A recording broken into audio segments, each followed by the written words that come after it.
What's up, YouTube? This is CJ. And Sarah. It's a Wednesday, and that means it's time for another Keto Conversations. So let's get started.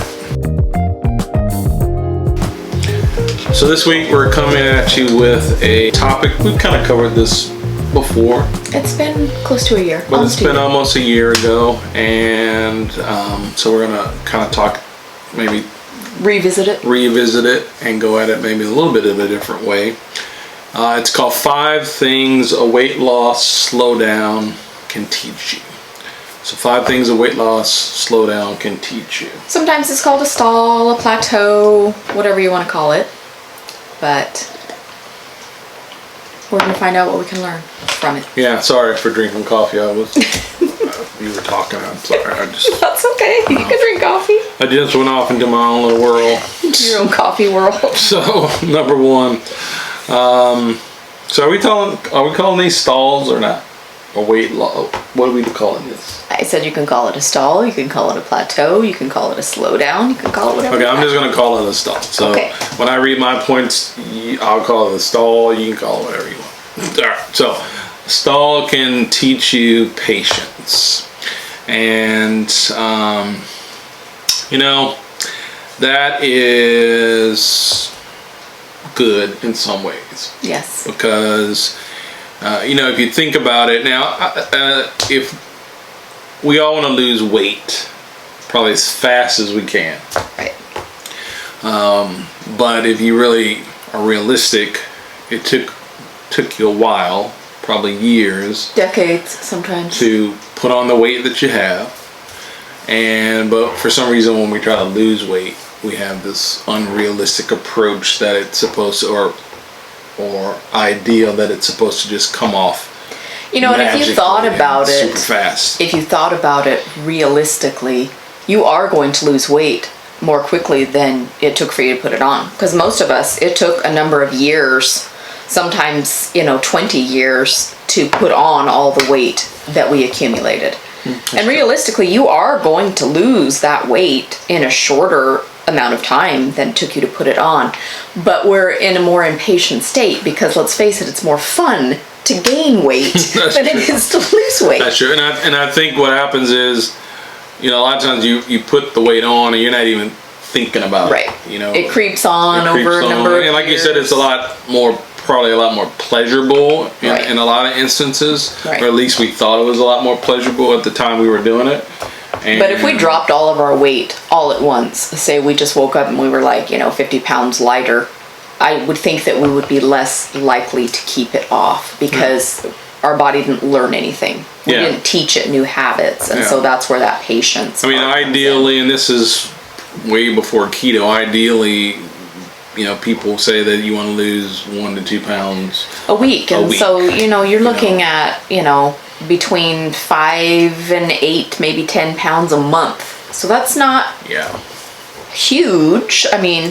But still, if you think about that in a duration of a year, that's like 100 pounds in a year. So it seems slow because you're talking about weekly and monthly, but really that's a lot of weight. Yeah, in the course of a year. It is. So a stall can teach you patience. Right. And our hope with this conversation is that if you're going through a stall, or if you've been through a stall, you can kind of look back and say, oh, maybe I did learn some things. If you're going through a stall right now. And maybe we should define what a stall is. A stall is not where you haven't lost weight this week. A stall is more like 6 weeks to 6 months that you have not seen a change at all in either scale weight or measurements. So we're not just talking like you haven't lost weight in a couple of days or you lost half a pound this week. That's not a stall. That's not a stall. No, we're talking about something that is quite lengthy and that you haven't seen any change in your body in 6 weeks to 6 months. That's truly what is defined as a stall. That's good. That's good that you defined it, because that does give people some perspective. Because in that impatience part that we were just talking about, we can think that we're having a stall because, we've lost, a half a pound in 2 weeks, and in our minds we're thinking that's a stall, but it's not technically a stall. Right. So stalls can also teach maintenance. Yes, that's point number 2. I'm going to let you start talking about that because, to be honest, when I write my notes, I can't read them. So like a doctor. I've got to figure out what I wrote. So you go ahead and start talking. So it gives us confidence that we are going to be able to maintain this once we do get to where we would like to be, because let's face it, we're surrounded by naysayers, people in our family, maybe our friends, co-workers, other people in our lives. We're constantly bombarded by articles about nutritional, from nutritional experts saying that this way of life is not sustainable. And so by going through these periods of time, it helps us get used to the weight loss we've already accomplished and prepares us for continuing on our journey. And so it just gives us an idea of what it will be like when we've reached the end of our journey and then we're only maintaining. It gives us that practice on what to do when we are just in maintenance. So it's kind of like a learning experience, kind of like training wheels for when you do reach maintenance. And that's a good point because a lot of times, so if you think about it, a lot of us have lost weight before keto, and we put the weight back on. And I know that I've experienced that. And so you're right.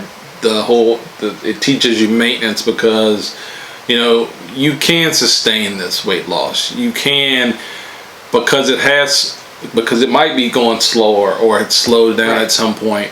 It does teach you that, wow. In fact, it may even surprise some of us that, wow, I'm not putting all this weight back on. Even if you're not losing as quickly as maybe you had in the beginning, at least you're kind of settled. You're maintaining. You're seeing that you're not, because I've experienced that before where I've stopped playing XYZ before, and then it just comes right back on immediately. And so a stall can teach you maintenance, and that's a good thing to learn. Right. And that kind of goes along with the next point, and that is it teaches us perspective. And going along with what you said, it shows us how far we've come. And it does give us that time to get used to the new us, because we do have to take time out to get used to how we look now. Even if that's only, you've lost 20 pounds, and I say only, using my air quotes. Say you've lost 20 pounds, it still gives you that chance to take a break and reflect on how far you've come so far. So, like I said, we aren't going to sleep and waking up, 50 or 60 pounds lighter. So this slow progression gives us that chance to start recognizing ourselves as how we look now. Yeah, and not only does it teach you perspective, but I think part of that, what goes along with that as well, is you should learn how to appreciate what you've done as well, because again, we kind of get into this mode where we're trying to lose weight, or we want big changes, but then we don't learn, and this may be kind of touching on some of the points further, we don't really learn how to appreciate what we've done, the success that we have had. And so, again, keep things in perspective. You've lost 20 pounds, you lost 10 pounds, you lost 50 pounds, you've lost 100 pounds. You still look in the mirror, maybe you don't see anything different. Or maybe you consider that you're not finished. Yeah, keep things in perspective. Right. And appreciate how far you've come. Right. And unless we have a slowdown, if you will, unless we slow down, it's like being on the highway, and you know how they have those lookouts where you can stop and you can see viewpoints, what's over there, but you have to pull over and get out of the car and go over and read the sign and look at the viewpoint. And unless you do that, you take time to do that, you're not always going to get the full view of where you're going, of what you're looking at. That's true. So sometimes stopping, and that's sometimes what a stall or a plateau, a slowdown can do for you, is it gives you a chance to go to the lookout, gain a new perspective, see how far you've come, see where you need to go. Yeah, good point. But you have to pull over, you have to slow down to the side of the road and get out. Good analogy. Wow, that was Wow, that was like deep. Deep thoughts That by was like Sarah. Keto Yoda speaking. Do or do not. There is no try. Okay. All right. So let's see. So stalls can teach self-evaluation. That is point number 4. That's our next point. Stalls can teach self-evaluation, and again, we kind of touched on this, but you know, a lot of times when you get into a stall, it causes you to look inward and look at maybe. I know I do this. Look at, okay, what am I doing? I don't want to say wrong, but maybe what can I improve on? What can I tighten up on? So, like for example, do I need to track my macros better? Yes, that's something I know, and so I've started tracking my macros. Maybe we've slacked on our mental toughness or our self-discipline. Exactly. And so a lot of times a stall or plateau or slow down gives you that chance to self-reflect, reevaluate things, and just kind of make adjustments that you might need to make.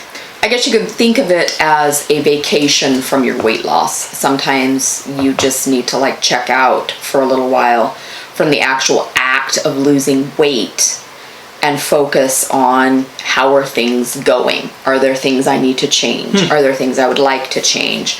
And so if you consider, you know, weight loss as a progress, as, you know, a destination, as a job, if you will, sometimes we need a vacation from that job. And when we have a slowdown, it gives us that vacation, a time to reflect on maybe some things that we would like to change. Wow, you're just like full of analogies tonight. Wow. Did you like have some analogy coffee or something today? Oh, I wish they had that. I'd buy it in bulk. Yeah. But I think too, though, with self-evaluation, I know it's easy for us to evaluate ourselves and be critical of ourselves. Right. You have to watch that you But don't. I think you need to be watched that as well. Not be so critical where you beat yourself up. Because there's not always something that needs to be changed. You could you could be doing everything right, and your body's just taking a pause, and that doesn't mean you can evaluate yourself to death, and that doesn't necessarily mean and that you need to do anything. I guess what I would say with self-evaluation is just keep in mind, don't beat yourself up. Just be balanced. Just be balanced. And again, appreciate the things that you've done. Appreciate the success you had before the stall, because you're going to get through the stall. It will continue. You'll pick up. And I think sometimes we can be, like you said, too hard on ourselves, and it's helpful. Like in my case, I have you to bounce things off of, or you will just randomly say something. Yeah. And it makes me take a step back and say, okay, I'm being too hard on myself.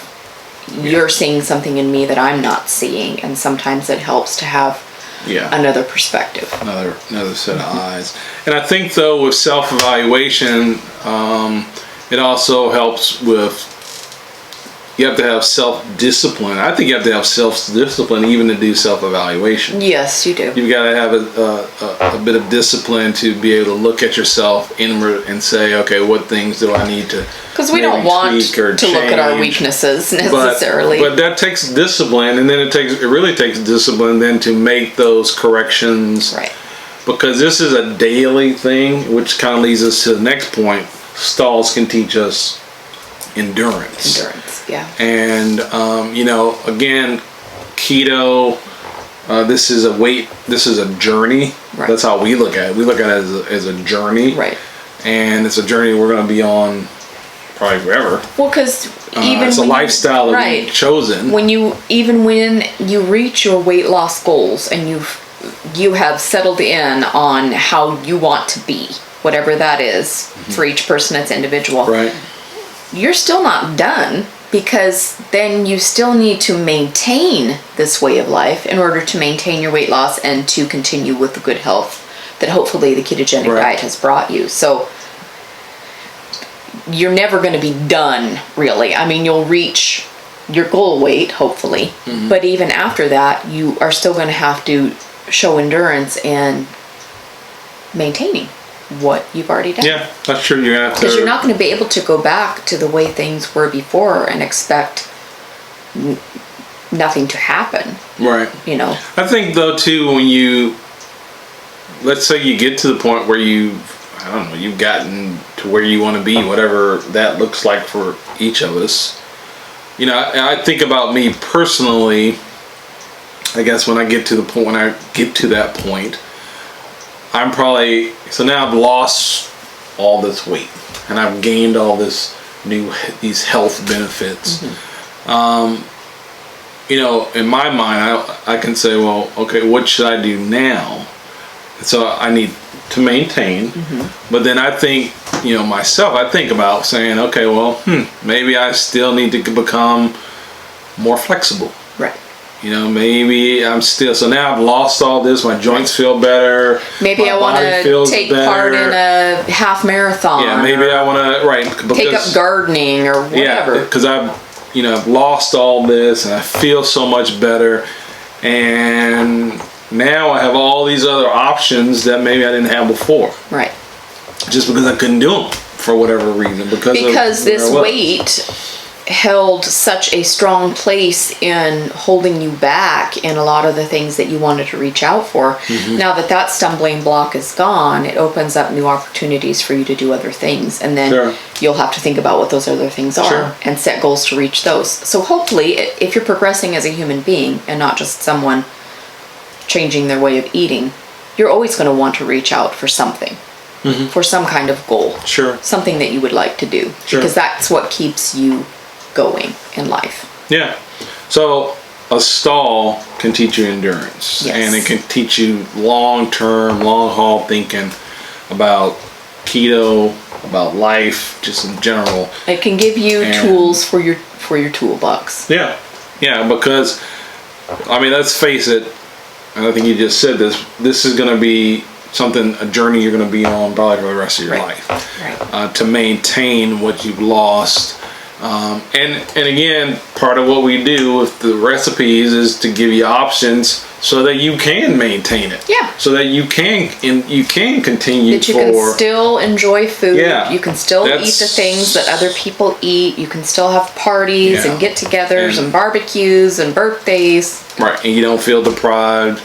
And so that's what the recipes are really all about. It's about showing you how to have choices so that you can do keto long term, because that's really the weight loss is a benefit, almost a side effect of the health that you're gaining. And so that's what the recipes are really all about, just kind of giving you options so that you can continue on long term.